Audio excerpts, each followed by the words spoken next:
Hello everyone, my name is Greg. In this video I am going to talk about the idea of what language did Adam and Eve speak.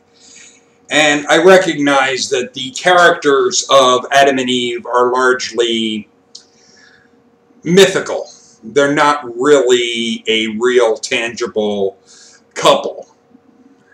But be that as it may, the subject of what language would these two people in even mythology have spoken is largely unknown as far as the Christian Bible, because the Israelites weren't around for much of the time. Their ideas actually come from the Canaanite pantheon, and a lot of that shit goes back to the Babylonian to Sumerian stories.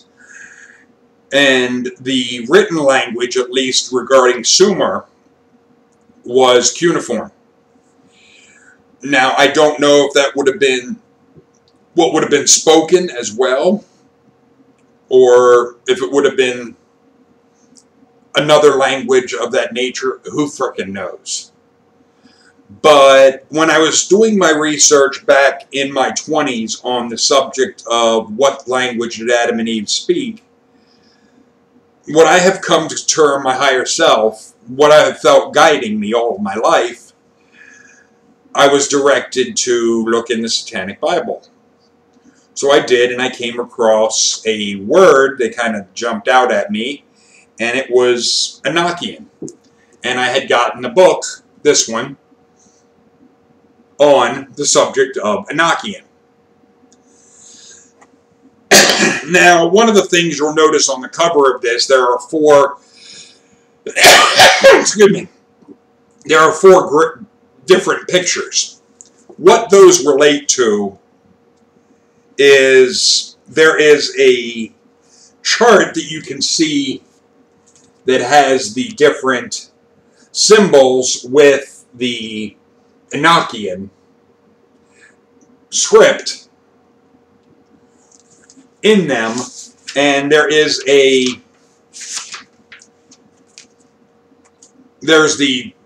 table that shows you what the different symbols look like, and back here it shows you how they correlate to the English alphabet. So you could basically translate yourself all of this stuff, but it really, the name of it got its name from, excuse me, the character from the Bible of Enoch that lived, I think it was 365 years and was taken by this god, which is rather, well, fitting, for that's how many days there are in a year. So, would it be completely fictional? More than likely.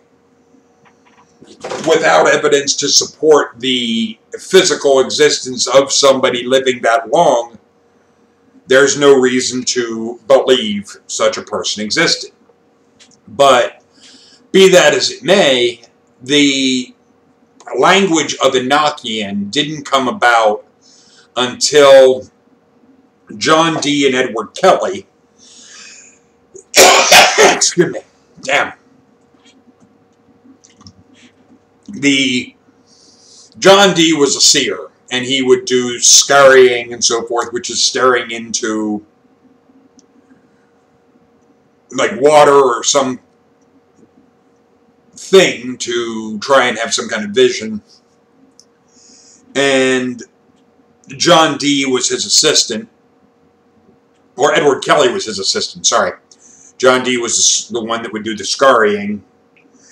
And apparently, at least according to their story, these Enochian angels transmitted the Enochian calls or keys in reverse so as to not invoke them. But Anton LaVey gave a version of these in the Satanic Bible, but one of the things I noticed in my research regarding them is what Anton LaVey put in the Satanic Bible, he completely made up. That the translations that were there in English in other sources completely different than what Anton LaVey was putting forward. He was making up bullshit. Now, there is a claim or a story that goes that Aleister Crowley did the ritual to open up some kind of portal or gateway and then didn't send back or close whatever the fuck he supposedly opened, and he went somewhere, and that's why his house somewhere in Europe is still haunted. And as far as I know, it is owned by, at least the last that I knew of, I think it was Jimmy Page, had bought Aleister Crowley's house. But whether it's haunted, all of that shit, I don't know. And the claims with Enochian, without tangible evidence that it does something, that it does connect to a different realm, without ways to validate these claims, they're meaningless. But as far as the language Adam and Eve would have spoke, it sure as hell wouldn't have been English. It sure as hell wouldn't even have been Hebrew. The aspect of what it would have been, really, who knows? And the idea of he named all the animals. Really, you think? That's absolutely mind-numbing stupidity for somebody to try and think that some naked idiot in a garden named all the animals and all that shit. I mean, these are stories that should be taken with a grain of salt, because that's really all they are worth. The thing is, what language they would have spoke is really, it can be a valid question, at least in one's mind, but in the aspect of, if you use the term of what would be the most effective type of speech, would actually not be speech at all. Because when we try to communicate things with words, sometimes what we're thinking, it's difficult to put it into words. And that's where telepathic communication would actually be more perfect, to use that term. So, and if it was a telepathic type of communication, to say somebody spoke is really inaccurate, because there would be no vocalization.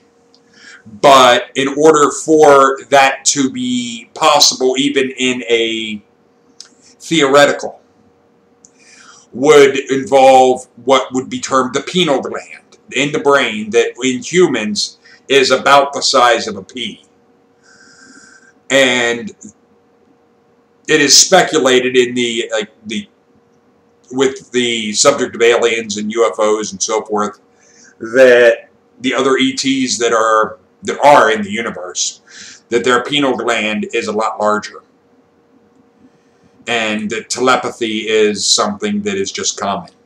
If that is the case, then the stimulation of that gland in the brain would have definite effects that would be able to be measured and judged, which I would be curious about personally, but without ways to verify. Like the Enochian subject, I had looked into it for a period of time, but ultimately I came to the conclusion that it depended so much on Christianity, and that's a crock of shit, that I regard it as worthless. Because, like I've said, without evidence to support the claims are meaningless.